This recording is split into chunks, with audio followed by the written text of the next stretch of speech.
Caitlin, don't. What the world? Somebody has been in here turning these knobs again. Caitlin, don't act like you ain't been on the podcast before. Yeah, but that was I don't know if that counts. Well, I know she's been on before. That was when you started your We the People book. Oh, okay. Yeah, so Wasn't much. you probably didn't get to say much. No. I called Blake this morning. Or no, did you call me? Oh, here we go. Did you call me? I sent Blake a text this morning and said, well, I need to record a podcast today. Well, I had mentioned it to you yesterday, Caitlin. I wanted to do a podcast with you. Caitlin just finished her first ultramarathon. So we're going to talk about that. And then I texted Blake, said, do y'all want to do this? And then he calls me and says, I text you back. and then he says, yeah, somebody's going to have to keep the girls and mom and dad might come up. We're not going over there, so maybe we could just come to your house and then maybe we can shoot bows and maybe that. And I'm like, well, that's all good, Blake, but I'm just trying to record a podcast. I was saying that maybe we could do it around the time of dinner when they're already coming up, maybe, and they can watch the kids. You just don't understand the way I talk. You did the same thing you were doing when we were recording Nuff Said running. We had a simple thing we were trying to do, and you just nuked it. No. You just don't understand. You started talking about shooting bows and stuff, and I'm trying to understand. record a dang podcast. Well, I got to thinking, well, darn, we could shoot bows this evening too. Well, I said, I think I'm going to shoot my bow today. And then I think the wheels were just like. You got to talk into that mic. The wheels were just going off. And you were like, oh, we could do this. Or we could do that. We could do that. Yeah, that's him. Yep. Well, deal with it, son. Well, everybody, I hope you're having a good morning this morning. We're suffering through Winter Storm Poindexter down here in Georgia. We got hit with the full force of it yesterday, and it's still I'm done with this cold. I ain't doing nothing until it warms back up. I'm done with the cold. You ain't even gonna do nothing.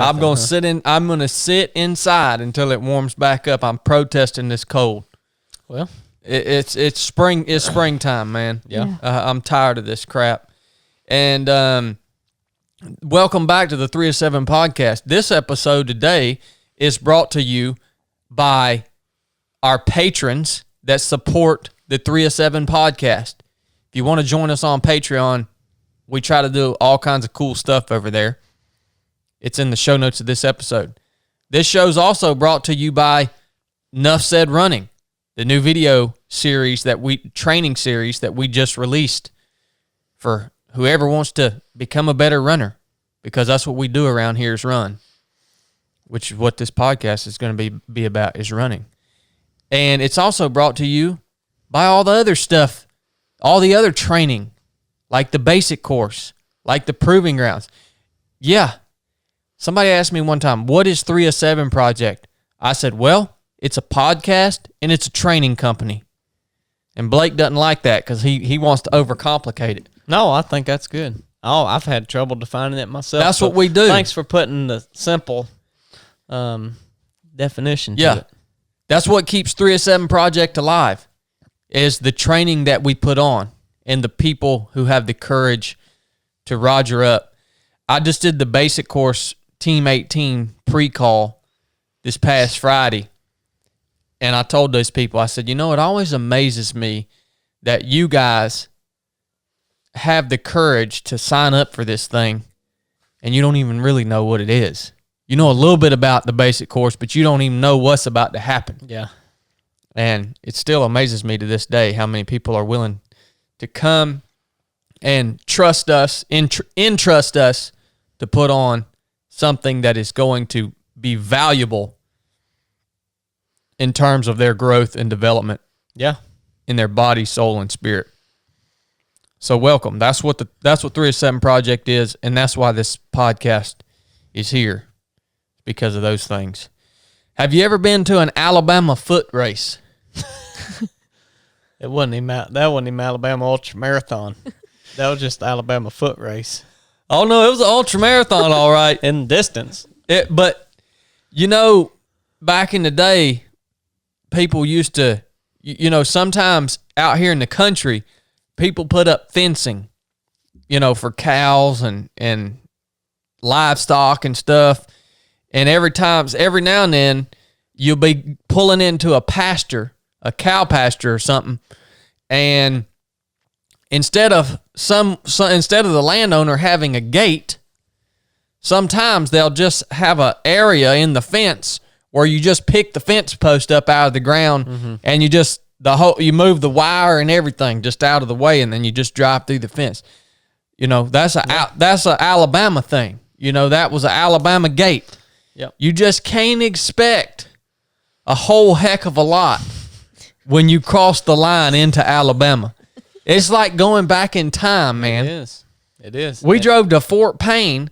Fort Payne didn't have a single chain grocery store, like a Kroger or a Publix or Ingles or whatever grocery store y'all have. They were all little mom and pop, like Food Land. Yep. Grocery stores. Less than an hour from where we're at. It's wild, man. Yeah. How much of a difference it is over there. That's how quick it happens. You cross and it's like just at the snap of a finger, things change. Yeah. That little town we went through, I don't even remember the name of it up there. Was it Mentone? No. On the way to that speaking engagement. They had the little mom and pop hardware shop. Yeah. And, yep. Y'all jokers in Alabama, y'all doing something right. Yeah. Y'all have somehow remained insulated from all of the expansion. Yeah. Yeah, that was definitely when we drove through. What town was that? I said, You got talking that much. What town was that we went through? We went through Mentone. Mentone. I was Yeah. like, man, this is my kind of town. I want to move here. Yeah. But my question is, where would you get groceries or like The darn food. Just drive At to the- Somerville, probably. Yeah, well, Somerville, yeah, it ain't much better. They got Menlo that had a Ingles. Lucky's. Oh yeah, Lucky's, Lucky's. yeah. Yeah. Yeah. It's like a convenience store, grocery store, Mm-hmm. You would Yep. just have to open your own store. or Move grow. there. I think most of them are probably growing most of their own groceries. Yeah. Yeah. Could be. Probably are. Well, we went out to Alabama and ran a race yesterday. Mine didn't go so well. But Caitlin's went very well. Yeah. Why did you decide to run this ultramarathon? Caitlin ran 50K trail race. Well, so I started training and getting better at running, and I signed up for, was it an 18 miler? You didn't sign up, did you? Oh, I didn't sign up, but I was going to. I said, Blake, look, this is a race I want to do. It looks like something I could do, and it was back in Yep. February. It was a half marathon. Half marathon. And he said, well, you can already run a half marathon. You need to go bigger. And I was like, well, okay. And then, No, you said, I don't know if that'd be good for my confidence right now. oh, yeah. Because I wanted to be able to finish pretty good and not feel defeated at the end of it. So this one popped up on something called the Lost Falls. And I looked at it and I thought, well, it's close by. Convenient to get there. 30-mile race, but I did not anticipate how challenging the trails would be at that DeSoto Falls. Yeah, you got full benefit out there. Yeah. For sure. Why'd you decide to run one in any race? I wanted to do something to build my confidence up and get out there and just, See what you were made of? yeah. It's been a while since I've done much challenging besides raising the girls, that I wanted to focus on doing something for me and seeing what I can do and just grow better as a person and see what it was all about, because everybody around me's been running. So Well, there's a difference in doing something hard like raising kids or having kids. You said having Blakely was probably the only thing harder than this that I've ever done. And it's like You don't have it. If you got a baby inside of you, you have to have that baby. Like, you can't, that's impossible. You can't say, no, I'm not going to have this baby. Like, you have to. And even raising kids, I mean, I guess there is a way out to some degree, but you're like, well, I've got these kids. I've got to raise them. But in a race, it's a different kind of hard because you know the temptation to quit is there. Like, you know you could stop. I mean, we could have stopped at that gravel road and called somebody to come pick us up. And so I think, I don't want to get too far ahead, but to see what you're made of is, doing something hard in that way is different than doing something hard like having kids or raising kids. Yeah. Out on that gravel road is when we probably hit. You were thinking it and I was thinking it. Well, look, I want to make a comment about having kids real quick. Oh, okay. Stacy at Mount Mama Farms posted a thing on Instagram the other day, and it looked like one of her children wasn't feeling good, and she was holding her child, and she said, some days being a parent takes all of you. And I said, that's why I don't have kids, because every day I want to have a little bit for myself. I don't want to have any days where I don't have a little bit for myself. Yeah. Luckily, I still ain't playing that game. Kat lets me get some days, so I still have some time to myself. She probably has much less than I do. I think it's growing now that I've got a little more sense in me that says, hey, if you don't give me this, I can't perform my best for them. Well, in case y'all aren't listening, by the way, Caitlin is Blake's wife and my sister-in-law, in case y'all didn't know that. Well, I don't know where the world Blake just ran off to. He gets distracted easily, so I bet you he's getting Sadie. Oh, he's putting Barking. a dog in. Yeah. Well, let's talk about this race. The Lost Falls. I want to preface everything that we're about to say here about this race with the fact that this race director that put on this race, I understand that he was short-handed, and it probably had something to do with the weather. And I have directed a race, and I understand that races can't happen without volunteers. Mm-hmm. And this joker didn't have no volunteers. I think he had 2. Yep. I think he had 2 volunteers and over 100 runners. 3 distant. Yeah, 3 distances and spread out across trails. And, so I just want to say, whoever listens to this, understand that I'm not dogging this guy out because he didn't have no help.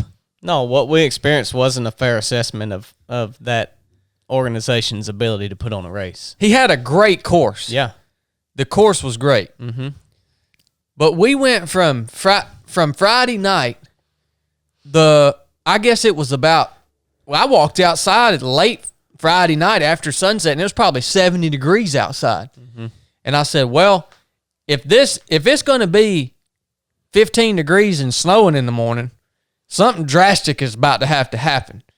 Well, sure enough, we woke up on Saturday morning, and Winter Storm Poindexter had descended upon us. Settled in. And there was snow on the ground, and the wind was blowing probably 25 miles per hour. Yeah.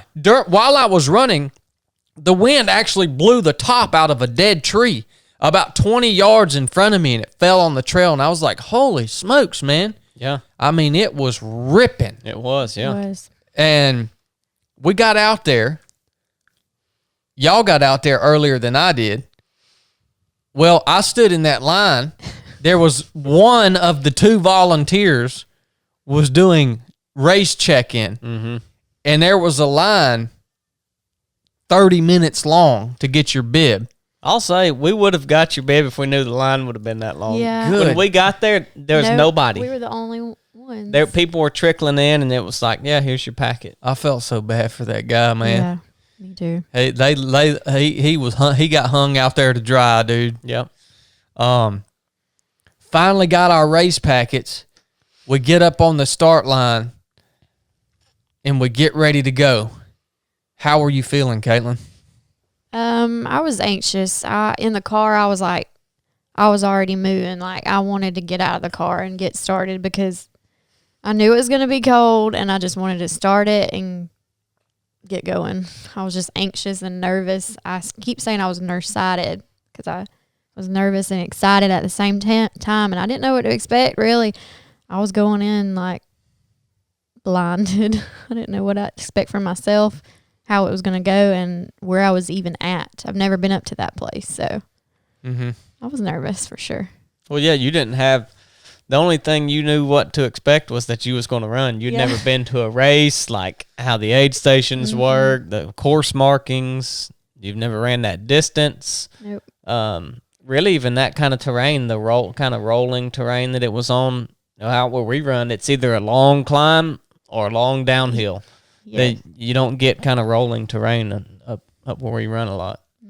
That's what I was going to say. I was expecting going up and then coming down, but it was like hills and like valleys through the whole course. And I didn't know how my body was going to handle going up and down like that, speeding up, slowing down. And I finally got the hang of it probably towards the end where I don't know. I was just I didn't know, like my mind was everywhere. I couldn't get focused. You finally got in your groove. It was like I couldn't find my sweet spot for the majority of that race. Either I was too focused on my footing and I couldn't, I realized I wasn't drinking because I was so focused. I mean, I was having a good time going through those trails that were up and down and into the rocks and into the water. That was really, really fun. But I wasn't drinking because I kept focusing on that so much. And then at that mile 15 is when I realized everything started locking up that I had. Whoa! Don't get too far ahead. We just went from from standing how you felt at the start line to mile 15. I'm sorry. I'm so. What was your strategy for running that day? It was basically don't stop, don't quit, and I wanted to be able to finish it. That was my main goal, and then I went from there. I wanted to go finish it. Then my second goal was finish it in 7 hours, and I just went up from there 6, 5, and 4, and that was my goal. Did you start off running? Did it feel real slow when you started off? Oh yeah, every time I start off, I'm slow. It takes me a while to warm up, but being with Blake, he goes faster. Obviously, his legs are about a lot longer than mine, so he's always going 100 miles an hour. So he's always starting off fast and going fast. And I think if I start off too fast, I kind of it's hard for me to catch back up. It's like I get dizzy or lightheaded. So yeah, when you start off in an ultramarathon, it should feel miserably slow to you in the beginning. And by the way, your comment about Blake running fast, I mean, I guess running fast is relative. And we're standing at the start line and we're getting ready. The gun's about to go off and the whole start line blows over. Yep. yeah, It just, a big gust of wind comes and it blows the whole the blow up arch thing. By the way, he's got it tied to 2 different 60-pound kettlebells. Yep. The big balloon that you run under. Yep. It all just blows to the ground. And so we're over there a minute before the gun goes off trying to help this guy stand his stuff back up. And finally, he just gives up on it. He just says, screw it, man. And so the gun goes off. Now, I went straight off the front. We got down on that little we went down that little paved area, and I just pulled right out in front of everybody because I wanted to run fast that day. It was so dang cold. My eardrums were hurting from the wind blowing that cold air into my ears. Did y'all feel that? We had boggins on. I had bands on. Oh, okay. I just had a ball cap on. My daggone eardrums were freezing up, man. Yeah. They wasn't even drumming, was they? Your ears look pretty cold right there at the top. I noticed them. They look like purple or red. No, I wore a beanie. Yeah. I had a base layer and a long sleeve on top of it, some tights on. Yeah. I stayed pretty warm. I think you probably had more clothes on than anybody, either to me or Chad. I think I just had a thin jacket on, and It took me about an hour of running to get warmed up. The whole trail is covered in snow and ice. And where it ain't iced over, it's in about 4 inches deep of water. Mm-hmm. I was literally running as hard as I could run. And as fast as I could run was a 10-minute mile because the trail was so snowy, icy, rocky, technical, or wet. Yep. Or all those things combined. Mm-hmm. That was the fastest I could put a mile down was about a 10. I kept, my watch would click them off and I'd be like, man, I'm going as hard as I can go. And I'd look down at every mile would be a 10-minute mile. 10 minute. I was like, what the heck, man? So it was nasty. It took us a while to get our plan together because we didn't do any. I mean, we didn't do any training together where like we would go out and run a couple runs together, but we would just pull apart from each other but that we only did that 1 or 2 times. So when we got out there, I started out in front. Oh gosh. And of course I was running a little too fast, and then she got a couple people behind, so I waited and I said, well, you just run up front. And she did that the rest of the race, ran out in front, and we kind of settled into the pace of everything. But it probably took us a couple miles to figure out like what we were going to run, how we were going to do it, just because we didn't do any training together. I was either watching the kids while you were running, or if we were there together, then same thing. I was playing with them while you got your workout in. yeah. Would you guys recommend a married couple doing a race together? I enjoyed it. I thought it went really good. We didn't normally, we have gotten arguments before out on the trails when we do. Yeah. When we do train or run together, but I was glad that I had him there. I thought she was going to get ill at me out there on the trail because we had before, but she didn't. Yeah, I was pretty thankful for his support out there. Well, that's a huge accomplishment. I don't know if Brooke and I could make it through an ultramarathon together. Well, I think y'all could now.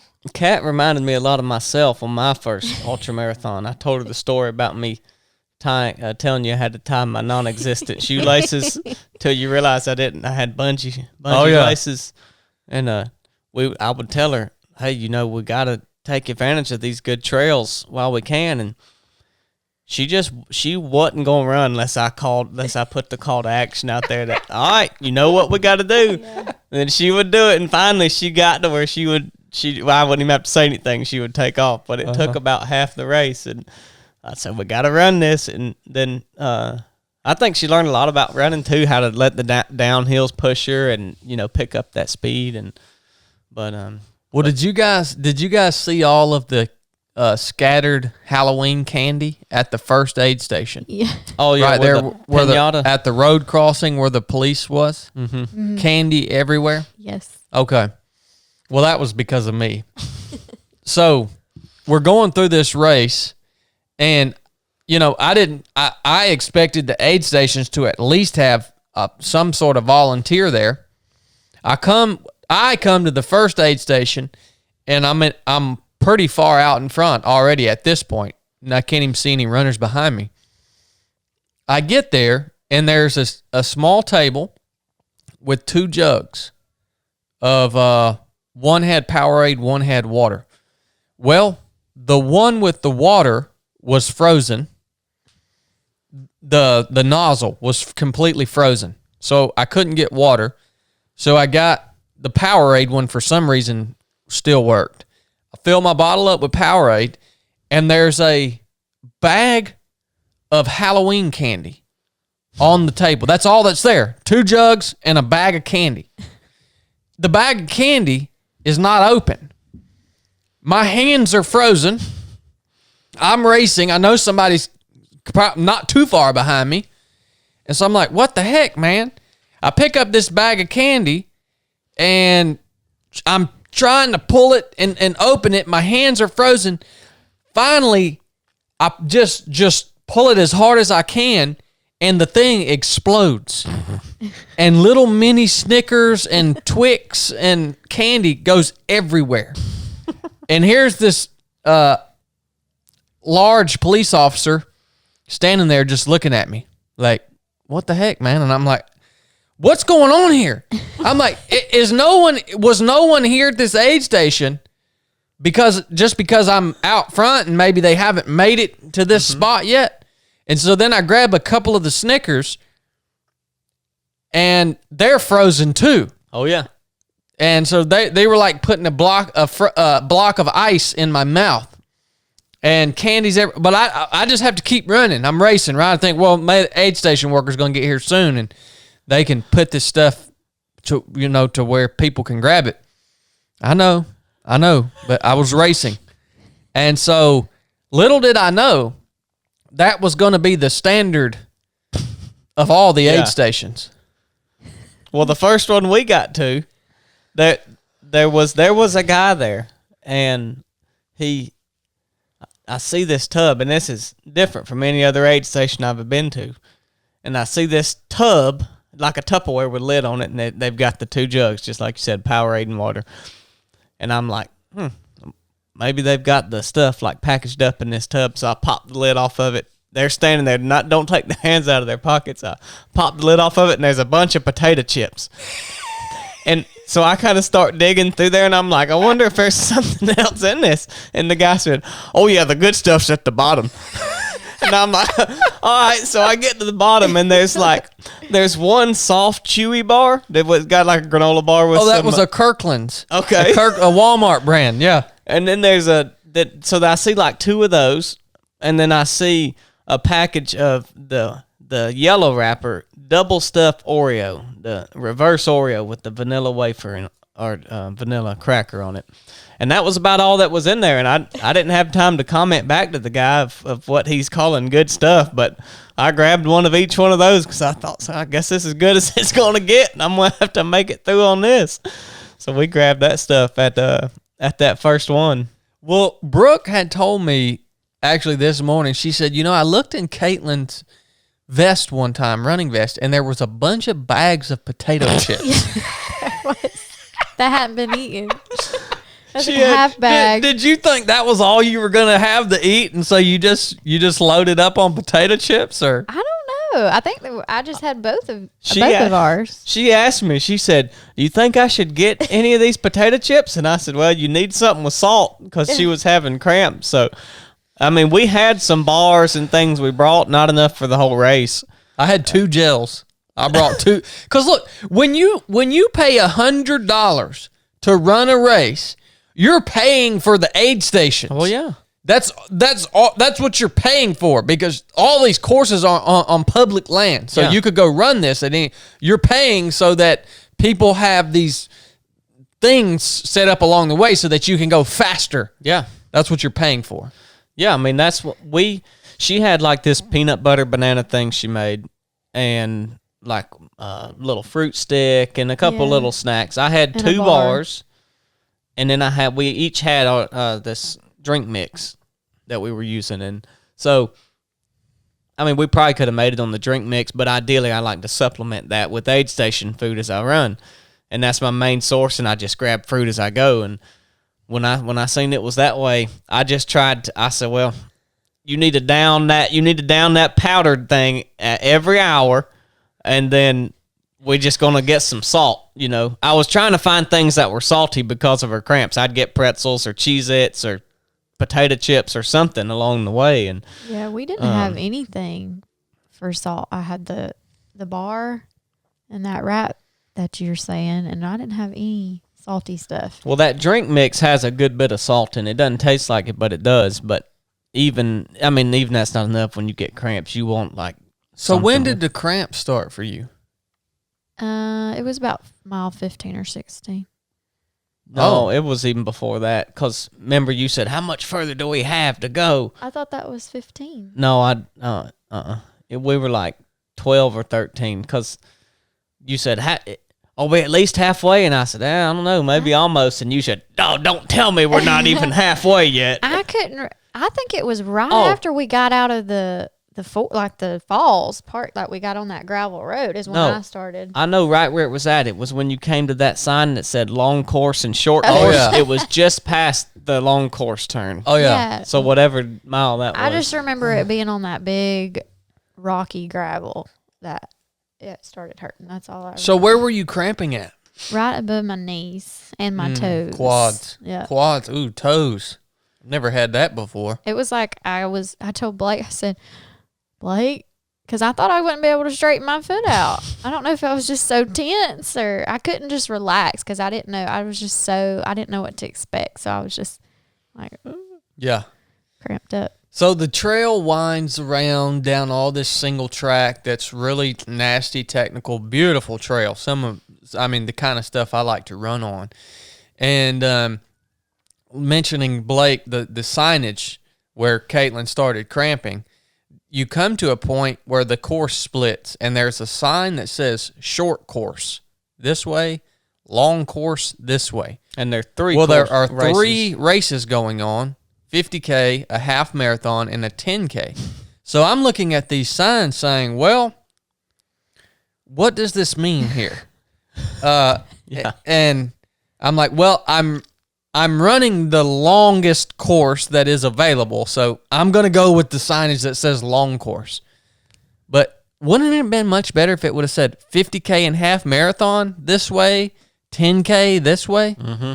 That would have cut down on a little confusion. Well, the one that would have been confused would have been the half marathon because they're the medium course. Yeah. I could go either way, and they were supposed to go on the short course direction. So Did Brooke say anything? Does she remember that part? Brooke doesn't even know how many miles she ran. Her watch didn't track her. If you didn't have a watch out there, you would have no clue how many miles you ran or where you even went. And so, yeah, I remember that spot.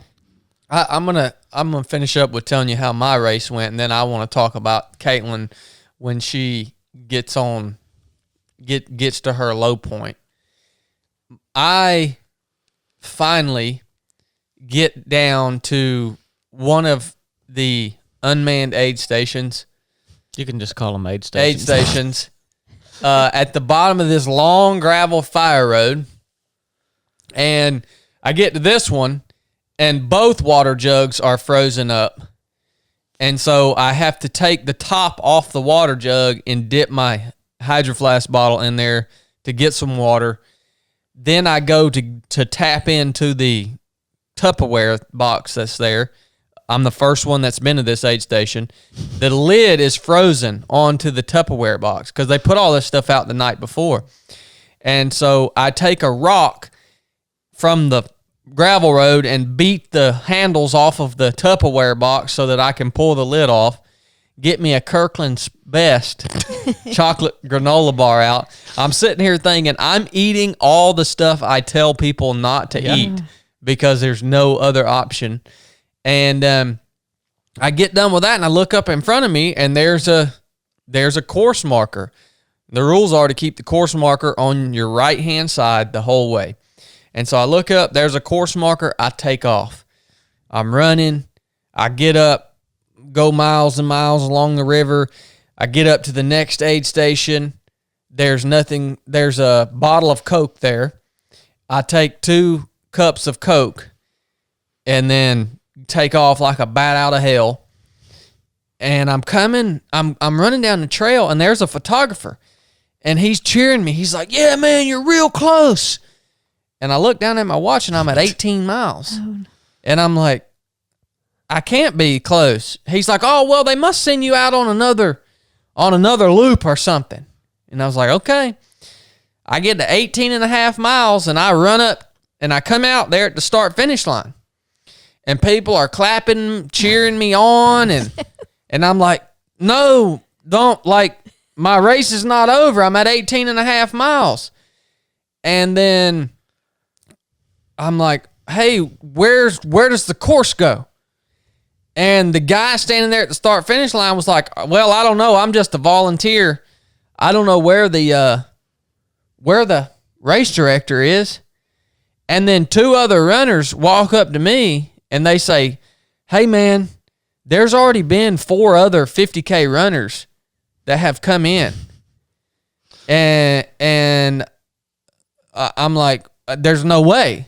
I haven't seen another runner the whole time. I've been in first place the whole time. He's like, yeah, there's already been 4 more that have come in. And he said the race director just told him to go out and just however many miles they got, just go out and run and get your distance in, and then we'll record your time. And Really? Yeah. That's what he said. Just go get it in wherever you want. The race director just said, go run until you hit 50K and then come back in and we'll record your time. And then the other guy says, yeah, man, the other runners were pissed. And they were like, the race director is somewhere, I guess he's hiding because these runners are coming in and yelling at him because the courses. Then I finally find the race director, and I'm like, hey, man, I'm at 18 and a half miles, and I heard other 50K runners have already come in. He's like, yeah, man, I don't know what to tell you. Go out and run your miles if you want. And I'm like, well, where did I miss the turn? I said, there's no way. I don't understand how I got off course. And so I start talking to him about how I came down that gravel fire road to that aid station and bared to the left. And he said, oh, no, you should have bared to the right. He said, you didn't see that big sign down there with the red writing on it saying runners go to the right? And I said, no, there's no sign down there. He said, oh, well, it must have blew away. Yeah, there was no sign. Yeah, it blew away. And so at that point, I'm like, all right, this is over. Yeah. Like, people are just out, just running. Yeah. And so that's when I just shifted gears in my mind, and I was like, all right, I'm just going to go. We drove to Fort Payne, which is about 10 minutes down the road, got a bunch of food snacks, because then my mind shifted to you guys that were out there, and I knew what you were working with, and I really wanted Caitlin to be successful. So I was like, I'm just going to go get a bunch of food, link up with you guys, and run the rest of the way with y'all and make sure at least you have some decent snacks to eat. Yeah. And that's what I did. And that was the rest of my day. So that's how my race went. I didn't know what else to do. Yeah. So what was your time for that 18? Is that like a record for you? No, I couldn't run that fast because the course was so nasty. I think it took me like 3.5 hours to run 18 and a half. But I was running as hard as I could run, given that terrain and the environmentals. Yeah. But so when I finally got comms with you guys, y'all were on that loop that I missed. Yeah. Because that's what I was calling Blake for, to make sure he didn't do the same thing that I did. Mm-hmm. And you guys actually took the turn and went out on that big loop, which is the part of the race course that I missed. Now, is that where you would say you hit your low point? Where you the loop I'm talking about is where you crossed the creek. Where we met up with y'all at the truck, where you had your truck. Where you crossed the creek, right? You had the cramps was the first low point you had, and that was the quads and that slowed you down for a little bit, but that wasn't quite as bad. I've never experienced cramps like in my leg, that part of my leg before. Like, I've always gotten Charlie horses in my calves, but I've never had cramps right there. I don't know if it was just from me picking up my knees so much to get over all those rocks and stumps and getting through the creeks and all that. But I don't know. Didn't you have some stomach problems on that loop? Because, Blake, I remember you telling me that something went bad sideways, and then Caitlin, when you pulled through it, you laid down some good fast miles. Yeah, so she worked through the cramps, and then she kind of came out of that. We get down to that aid station, and the good thing about those aid stations were that they didn't make you want to spend more time there than you needed to. You know, sometimes I kept telling Kat, now look, we got to be in and out of these aid stations, and then on this race, she's like, man, that was easy. What do you mean you want to? you want to spend a bunch of time there? She was like, it'd take us no time. I said, well, that's a good thing about those aid stations that they didn't suck you in. But yeah, so we get down there, and we had been running kind of back and forth with this group of 3 people, and they were just about to leave that aid station. So we see them go to the right. And after you make that turn, it becomes obvious that's the way to go, because the flags were on both sides of the road where there was two-way traffic. And so after you made that turn, then you could see both the flagging, but where you come down, that one is obvious, and it's right there in front of you. The other one is really low, like over in the bushes. You really can't see it. So I tell her, just go ahead. I'll mix your bottle, and I'll catch up with you. And so she goes that way, and then we cross that, and we're on that gravel road, and then we take that right. You remember, we start to go up that deep, really rutted trail, and that kind of long, mild climb. Take it on from there. That's after the creek, right? Yeah, we crossed the creek. Water with the guy, the older guy. No, this was right after the aid station. Okay. You know, you went down, and I came up and said, did you get across that dry? And then we had that long climb where I was having to push you like Chad had pushed me before. Oh, man, you must have been really out of it, Caitlin. Yeah, you don't remember any of this. Well, she was saying, oh, my toes are cramping so bad. What am I doing wrong? I thought, gosh, I've never experienced this before. I didn't know if what I was doing wrong, because I was like, why are my legs and my toes and everything feeling like this? And I guess it was just not training on that terrain before. And you started having the stomach problems up there too. So this trail it's like prime, just turn it on high, running. But other than the big mud holes you got to go around, you got to get into these thick briars to get around these probably 4 or 5 foot deep mud holes. And I kept saying, like, at one point I'm looking at my watch, it's giving me our average mile, and it's just going up and up. And we get up to like a 17.5-minute average mile because we had walked so much. And I said, we got to run. If you want to do this thing, we got to run. We have to. We cannot walk. And her stomach, she just kept saying, oh, my stomach, I just think I'm going to throw up. I'm going to throw up. And, she was eating all that processed crap. Yes, and I haven't had that in so long. But now I know where I'm at now. Because this is where I started. As long as I got those cramps out of me, the knees and the stomach, then I just started visualizing. I just visualized Blakely and Josie being at the finish line, and I was emotional, like just thinking about them being at the finish line and just actually being able. I don't know. At some point, I don't know if it was we passed somebody, or I saw somebody on that trail, and that made me think, okay, I'm still in this. Because at this point, I didn't know where I was at in the race. Mm-hmm. I had a hard time reading my watch because I've never ran that much with that watch on before, and I couldn't tell what it was saying. So at that point, when I saw somebody there, and I knew, okay, I'm gonna still be able to pull through this.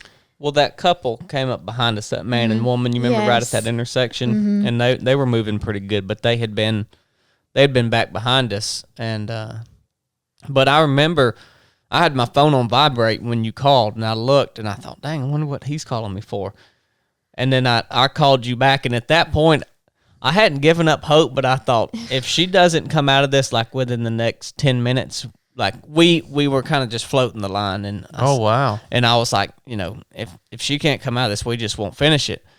And then I talked to you, and I think that gave her a little bit of I told her what you said. She wasn't listening. I had you on speakerphone, but she wasn't listening. Behind you, yeah. But and you said just keep her positive. We'll bring some snacks, and then so that gave us a little bit to talk about. I told her about how your race went, what happened, that y'all were coming with snacks. So I don't know if that had any effect on her or not, but it did me. I was like, oh well, cool, we're going to see them soon, and so like I'm just going to keep her positive till we can get her some good food to get the stomach stuff behind her. Then those people passed us, and I think a culmination of all that kind of brought hope back. And It made you realize you weren't just stuck out there Yeah. by yourself. Yes. Which is very easily you could have felt like that. Yeah. yeah, because we hadn't seen anybody in a long time. And that couple come back up behind us. They passed. We had small talk with them, and then we get back on that fire road with that new, fresh, big, dang rip-rap stone on the... Oh, yeah, that stuff's fun to run on. Gosh, Oh, man. Lord. I kept kicking it up, and I got a bruise on my shin for where I kicked one up, and it hit me on the shin. I was like, God. Yeah. Yeah, that stuff was rough. And And he just let us know right at, what was that, at 10 o'clock at night night? before, yeah. Yeah. Oh, I didn't realize. But you turned it up on that gravel road going. A lot of it was kind of downhill. There was just some little mild uphills, but it was mostly down, just rolling through that WMA land. And I thought they were about 10-minute miles. I don't think they were that fast. I looked back. They were around like 12. 11 or 11 and a half. But that was faster than you had been running for quite a while. And, that really saved us. That 4 miles, that saved us probably 30 or 40 minutes from what you were running. Yeah. I couldn't tell you how I got to, I guess because I realized I could still finish this, because at this point I didn't know if I was going to be able to finish it or not. Like we're saying, there's nobody around. I'm so far behind. I didn't know how much I had to go. Mm-hmm. So I don't know. I just pushed through it and just kept going. We had this older man that was running behind us, and I had seen him before I caught back up with Cat out of that aid station, and he was in terrible shape on one of them hills. And I said, "Come on, man, you're doing good." And he's like, "Oh, man, I got this bad calf cramp." He said, "I'll walk it out." And he had ended up catching up with us. And I told Kat, I said, "You better not let that man pass you." And she didn't care at that point if anyone passed her or not. She was like, "I don't give a crap." But he never did. When she turned it up there, son, she rolled on and left that joker. And we ran that big loop. And I ended up pulling up the Strava course, and it showed where we were at on it. So I could kind of tell her, "Hey, we're coming up on this." And I wanted to keep her in the dark and say, just focus on where you're at, but it wasn't working for her. She wanted to know, like, all right, I can do getting to the next aid station, but I need to know, like, what I've got left to get to it. Yeah. She wasn't at the point she needed to break it down to get over that next hill. She wasn't hurting bad enough. I think she, like, going aid station to aid station was good, and if she knew that, okay, well, I might have, like, a mile left, and all right, I'll gut it out for a mile. We'll get there, reassess, and then we'll move on to the next one. So that ended up working out after I pulled up that app, and we could kind of see where we're at on the course. Well, when I'm out here at Barry, that's mainly where I've been running. I'm out here by myself, and I have my phone telling me, okay, where you're at, how fast you're going, what speed you're at. I mean, she's telling me all my mileage and everything, and I'm out here. I don't know how fast I'm going, how far behind I am. Yeah. And I don't know. Yeah, we get to... That can start to get to your head. Yeah. Yeah, I mean, it will, especially if that's what you're used to training and you're used to knowing, like... Because I'm kind of that way, too. I don't want to break it down that small. I mean, if you do, you can, and it helps, but you're in a bad spot when you're having to just get over the next hill or... But we come around that corner, and then we see you guys there. Y'all are filming, and... say, Y'all look good. Yeah, I would have never known that y'all had any difficulties. Yeah, and she pulled through that one low spot up there with her stomach and cramps and all, and finished out that loop strong. We had to wade through that deep crossing. I generally kept my feet dry up to that point because we were just snaking in and out, and then your feet would dry pretty quick. But there was a crossing down there that was over your knees, where you had to go through as a feeder to that big river, and it was right at the mouth of it. And so we got pretty darn wet coming through that. And then we saw y'all, and she got some good food in her. Yeah, I was so glad to see y'all. That fruit is like putting a dry sponge in a tub of water, son. It just You could tell it was just soaking, and it was good. And had some good snacks, and then that's where we took the route that you took initially. Yep. I didn't know what to expect with food either because I just had my basic food out here training, but I didn't know what I was going to want, what I was going to crave, and if I was going to want anything. Because at one point I couldn't drink any more water, but I knew if I didn't, the cramps were just going to get worse and worse. Because I feel like I just stopped drinking there for that good while because I was so focused on not falling and where I was going. Because it was hard for me to drink and go. I found that challenging Oh, definitely. When you first start out, yeah, it's hard to manage all that. Staying on course, navigating the terrain, remembering to drink, remembering to eat, all the things that you have to do, especially as technical as that course was. Even down to like if it's time to drink, you need to drink, but as rolling as that course was, then it's, or like she was putting on her gloves at one time, or she would drink on the downhills or put her gloves on the flat. And I was like, just wait till we get to the uphills when you're already going to slow down and then do those things. Because anytime really, if you want to be as efficient as possible, you got to pay attention and know like when it would be the best time for me to put these gloves on. It's not while I need to be running fast down this hill. I can do it when I'm hiking up the hill. So she learned a lot of that stuff too. And well, you know what you need to do, Caitlin, before your next race? Go watch the Nuff Said running video series. I told her. Messaged David Vahey. He commented and said, congratulations. And I said, probably should have needed that running series before I went out there. It would have saved you a lot of lessons learned. I'd probably get you a promo discount on it. Yeah. If you would. I actually have access to the Dropbox where they all are at. Yeah, man, when I linked up with you guys, I would have never known that y'all were having any troubles at all. And then I asked you, Blake, I said, do you want me to stay with y'all? Or do you want me to leave y'all alone? Because I didn't know. I figured y'all might have your own little thing going, and then I come into the equation and just screw you guys up.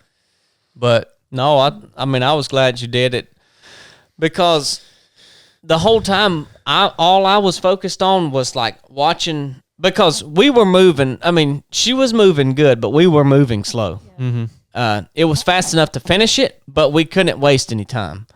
And so the whole time we didn't really have much conversation because I was like watching the clock. I was helping make sure we didn't go off, managing all those things just so that she could just run and not worry about it. So we didn't have much conversation.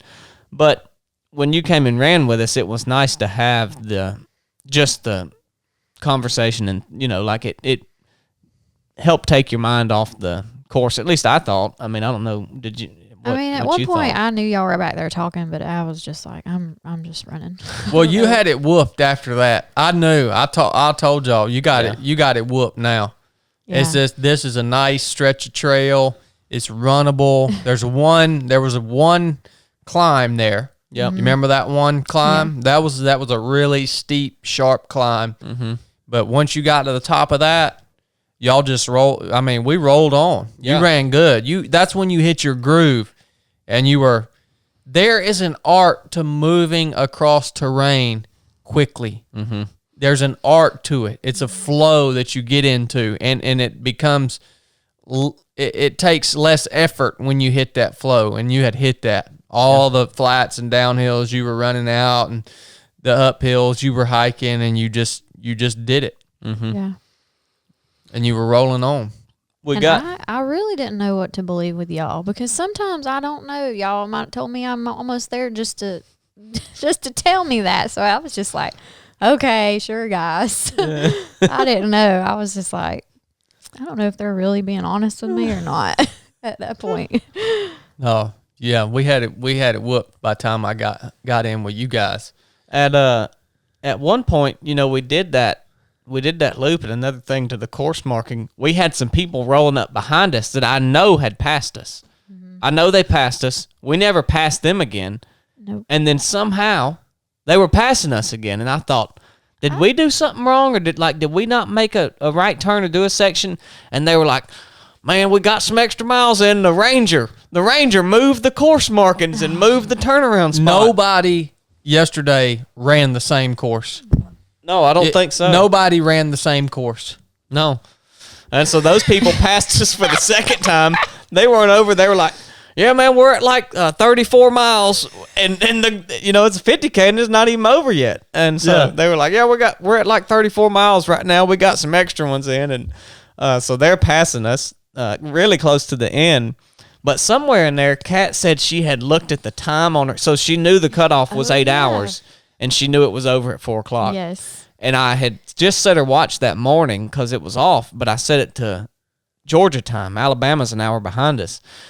And so she looks at her watch and she sees 4 o'clock because it's set to Georgia time. And she didn't say anything till after, but at that point she had given up hope. She was like, "What the crap, man? I've been running this whole time and I didn't even make it." Was this when I was with you guys? Yeah. What the world, man? Yeah, she didn't say anything. I just looked at my watch and it said 4:02, and I said, "Dang!"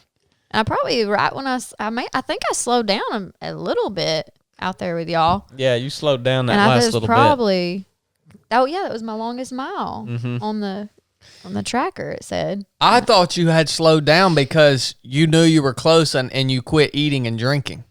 That's why I thought you slowed down. Oh, no. I remember you were eating that one bar, that one thing that I gave you, and I said, you dropped it on the ground, and I picked it up, and I said, was that any good? Is that any good, Caitlin? And you said, no, not really. That's it. But yeah, I thought you had quit eating and drinking because you knew you were close. No, But it's really because you looked at your watch and you thought it was. Yeah, you thought you were it was after 4:02. cutoff. Mm-hmm. That is hilarious, man. Yeah, and I mean, really, she had a whole hour to go, and we only had like a mile or less left. And I realized, I think I might have realized right when I don't know if when I passed the finish line. I don't know when I realized it. Maybe when I told you. Well, yeah, I don't even think you knew when we finished. You were like, No.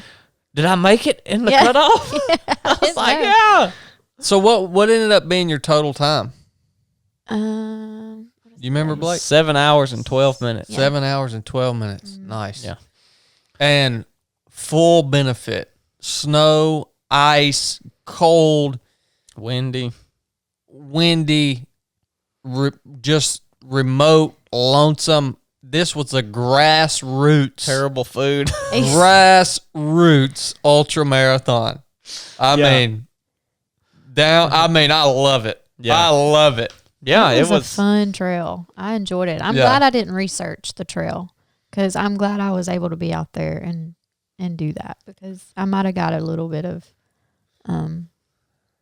discouraged if I would have seen that. Oh, son, she was sorting through this. She was getting every detail. We were sitting there in the car, and she was like, "Dang, I should have asked what side of the trail do you think the aid stations are going to be on?" I said, "I don't know. What does that matter?" So how'd you feel when you finished? I felt amazing. I mean, I felt physically I was not feeling amazing, but mentally I was just like, I did it. That's all that matters. And I keep going back, and I don't think I have no regrets being out there doing it. I mean, maybe of drinking more water and training a little bit harder, but I don't think I could have trained for that race out here. Not knowing what it was. I mean, now you can train more specifically because you know more what it's going to feel like, what it entails. And by the way, any ultra marathon you go and run after this is probably going to be a lot more plush than the one that you did. I mean, you did the ultimate grassroots. I've ran dozens of races. Never seen one done like this. We could have ran a more pleasurable one if we had self-supported it. If we had just known nothing's going to be out there, we could have brought some. You would have been you would have been a little more prepared. Yeah. But no, it was good. I mean, I couldn't be more proud of her from aside from the way that the race was. I like the way the race was. I mean, I thought it was pretty epic. But aside from the things she had to endure because of that, just going through those things, the cramps and the stomach problems. I mean, not just anybody's going to say, "I'm just going to keep going, man." You know what I mean? Like, I don't know. I mean, it was just cool to see her push through those things and be willing to keep going. Because I kept telling her, I said, well, if you want to walk, we can walk, but we're either going to be out here for 8 hours or more, or we'll finish it, and have a little extra time. And she was like, all right, yeah, we'll just do it. And so there was nobody at the aid stations, obviously, to take you back or to tell you couldn't go any further. So you had to get out. Yeah, you had to get out under your own power. Yeah. There was no nothing else. But did you learn anything? Yeah. Like about yourself or? I learned. I don't know if I learned anything about myself, but learned how to be more efficient with running and eating and running and eating and actually going out and training like that. Because when I trained out here at Berry, I would just stop at my car. I would do a loop and stop at my car and just get what I needed instead of having it with me most of the time, depending on how far I was going that day. But I learned like that. But I don't know if I learned anything about myself other than how mentally discouraged I can be talking to myself. Like, man, I don't know if I can do it, or it hit me a few times out there. It's good to work through that, man. yeah, I mean, those are things, that is something that you learned about yourself. And I think those lessons come in the days to come. This was just yesterday we ran this, so at least for me, it takes a little while to process it, or when things present themselves in life, and then you see like, oh, I kind of remember feeling this way in that race, and then you remember how you overcame it in the race, and a lot of times it's the same way in life. But. Well, I'd say that's one of the biggest lessons that you get to learn, and also one of the biggest things you get to practice when you're out running an ultramarathon is that constant battle against that self-talk and the things that you're feeling, and the fact that you have to just keep moving. And wait till you run your first 100-miler. It's that times a dozen. Mm-hmm. It's what it is. It gets to the point where that's happening, that internal battle of, what the crap, man, I don't want to run anymore. Can I even do this? And you still got 60 miles left. You know what I mean? I told her on the way home, I said, I think ultra running has become popular enough that people hear like, okay, I ran 100, I ran a 50 or 50K, and they think, I hear that a lot. So it kind of lessens how hard it is in your mind if you've not done any. And she was like, well, yeah, I mean, I've always thought that they were hard, but you gain a new respect, or you gain a point of reference for what, if you run a 50K and you say, okay, well, I did that and I remember how hard it was. Now I know I can at least have some idea of how hard a 50-mile would be or a 100-mile would be. But if you've not ran any kind of long distance race, you don't even know. You don't even, you have nothing to bounce it off of. So it's like, it is a unique experience. Until you go do it, nobody knows what you've gone through. You can only talk to other ultra runners about it, and they can.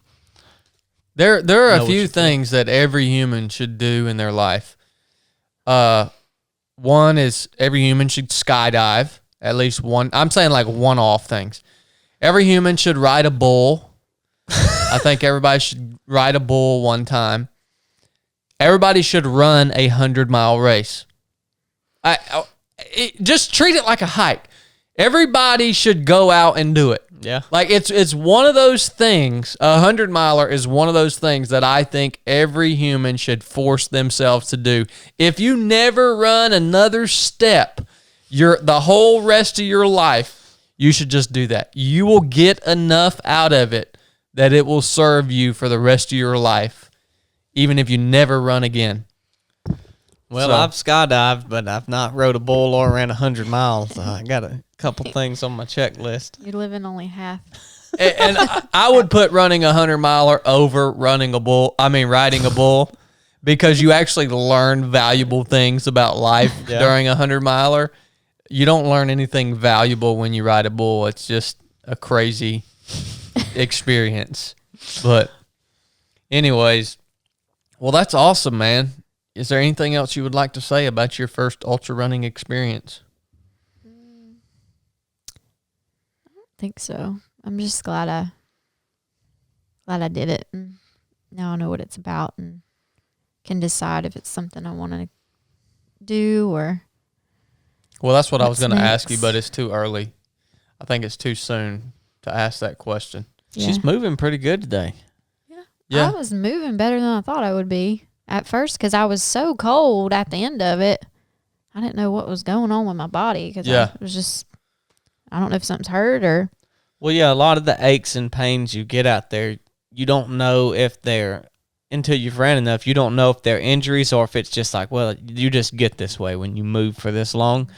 And so now you're like, oh, well, I'm pretty good today. Like, I'm sore. I know I put out, but I probably could have done a little more because if I had known that wasn't an injury. Like, if it's an injury, you automatically back off. You think, this could be an injury. You're automatically going to back off the pace to try to make up for that. So just running through that pain if it's not an injury. You have to learn what is an injury and what is just normal. Like, Yep. I remember after Cruel Jewel, my first 100-miler, I ran a fever for 2 days. Mm-hmm. That was just normal. You can't regulate your body temperature. You got a fever. You can barely freaking walk. That's just normal. That's not injury. She said last night her heart rate got up real Yeah. high. Oh, yeah. It was. Yeah, that's normal too. Yeah. Mm-hmm.